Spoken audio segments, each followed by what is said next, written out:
대구광역시의회 임시회 제3차 본회의를 개의하겠습니다. 공동주택 취약 근로자분들이 누군가의 부모이자 가족이라는 점을 강조하면서 이들의 고용기간 보장과 처우 개선에 대해 말씀드리고자 합니다. 올해 2월 매일신문에서 아파트 경비원 및 미화원 근무 기간을 1년 미만으로 잡는 쪼개기 계약에 대한 문제 제기가 있었습니다. 이에 따라 본회의원이 2024년 7월 31일 기준으로 대구시 공동주택 취약 근로자의 고용 현황을 파악한 결과 계약 기간이 1년 미만인 경비 노동자와 청소 노동자는 각각 전체 종사자의 36%와 38%를 차지하는 것으로 나타났습니다.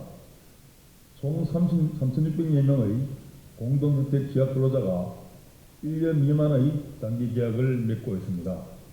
특히 공동주택 취약 근로자 대부분은 고령자이고 주택관리업체 또는 관리업체가 선임한 협력회사와 간접 고용관계에 있습니다. 이러한 구조로 인해 단기 근로계약이 장기적으로 반복되더라도 사실상 무계약직에 준하는 갱신기대권을 인정받기 어려운 실정입니다. 대구시는 해당 조례가 제정된 지 1년이 지나도록 공동주택 근로자가 피부로 느낄 수 있는 시책을 내놓지 못했습니다. 이에 본의원은 대구시가 조례에 따라 공동주택 취약 근로자의 고용불안 해소를 위한 대책을 조속히 마련할 것을 촉구합니다. 김재영 의원입니다.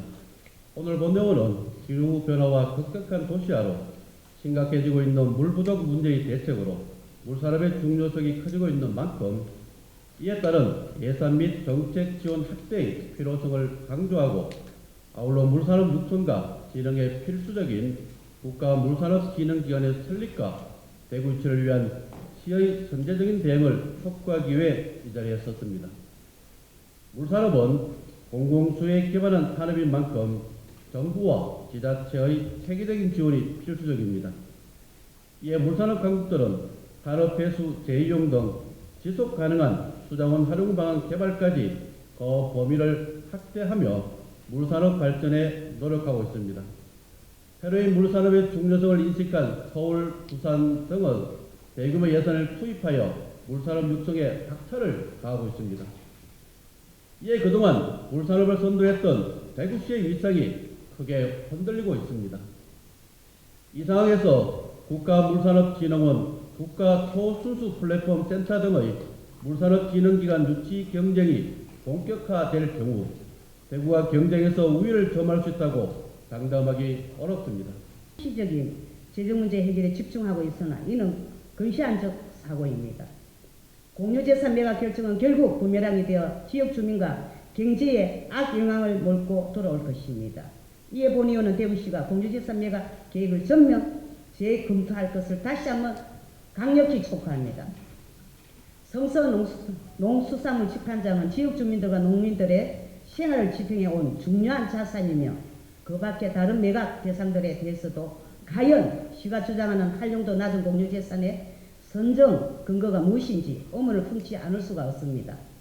대구시 눈앞의 재정 문제 해결에만 급급하지 말고 이번 결정이 지역 경제와 주민 생활에 미칠 영향을 충분히 살펴봐야 합니다. 건전한 재정 운용도 중요하지만 시민들의 삶과 안정과 지역 경제의 지속 가능한 발전이 더욱 중요한 과제입니다. 대구시는 시민들의 목소리를 경청하고 지역 경제와 주민들의 생활을 보호하는 방향으로 현 정책을 반드시 재검토하여야 할 것입니다. 존경하는 240만 시민 여러분 안녕하십니까. 달서구 출신 윤권근 의원입니다. 내 집 앞이 소각장이라면 어떤 생각이 드십니까? 쓰레기 침취수에서 풍겨나오는 악취, 소각장 굴뚝에서 나오는 매연 등 생각만으로도 눈살이 찌푸러지실 겁니다. 누구나 꺼려하는 소각장이 30년 넘게 자리하고 있는 곳이 바로 성서입니다. 오늘 본회의는 성서 자원해수시설 사용 연장에 따라 앞으로 수십 년을 더 대기 오염과 악취로 고통받을 성서 주민들이 안위를 위해 구체적인 대책을 수립 촉구하고자 이 자리에 섰습니다. 2021년 폐기물관리법 시행규칙이 개정되면서 2030년부터 쓰레기 직매립이 금지됩니다. 따라서 2030년부터는 일부는 SRF로 처리하더라도 하루에 680톤을 소각으로 처리하는 실정입니다. 상리 음식물 처리 시설 등 악취와 대기오염 물질을 배출한 시설이 밀집해 있어 오랜 시간 동안 주민들이 고통받고 있습니다. 대구시 전체를 위한 폐기물 처리 시설이 왜 이곳에만 집중돼야 하는지, 왜 이곳 주민들만 또다시 수십 년 동안 피해를 감당해야 하는지 이러한 현실에 그저 안타깝기만 합니다. 물론 이런 시설들이 대표적인 기피 시설이기 때문에 정부는 현행 폐기물 시설 설치비 20% 범위에서 주민 편의 시설을 설치하도록 하고 있습니다. 안녕하십니까. 국민의힘 비례대표 김정옥 의원입니다. 오늘 본 의원은 지난 8월 대구시에서 발표한 재가노인 지원 서비스 개편안이 빈틈없는 노인 돌봄 서비스를 제공하기 위한 바람직한 정책 개편인지 확인하고자 이 자리에 섰습니다. 지난 2020년 대구시는 예방적 복지와 사각지대 없는 촘촘한 노인복지 서비스를 제공하고자 재가노인 돌봄센터를 효율적으로 개편한 바 있습니다.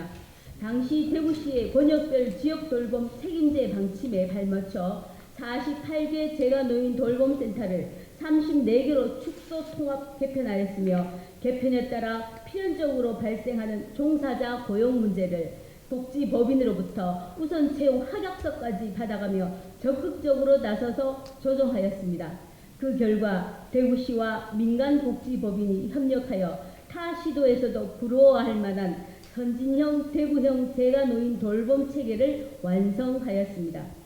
하지만 대구시는 갑자기 어르신들의 생사가 달린 중차대한 사안에 대해 공청회 한 번 없이 1997년부터 27년간 축적해온 대구형 재가노인 지원 서비스의 시스템과 현장 노하우를 뒷전에 두고 노인 돌봄에 대한 국정 방향과도 배치되는 정책을 일방적으로 밀어붙이고 있습니다.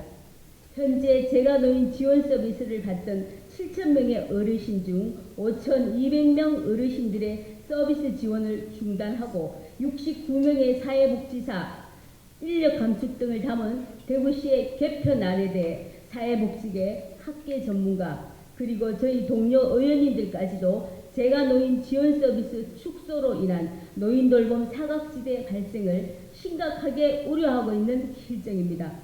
아울러 올해 4월 대구시에서 발표한 2023년 대구시 노인 실태조사에서도 노인복지 지원 서비스 중 재가노인 지원 서비스의 향후 어르신들의 이용 의사가 72.7%로 높게 나타났습니다.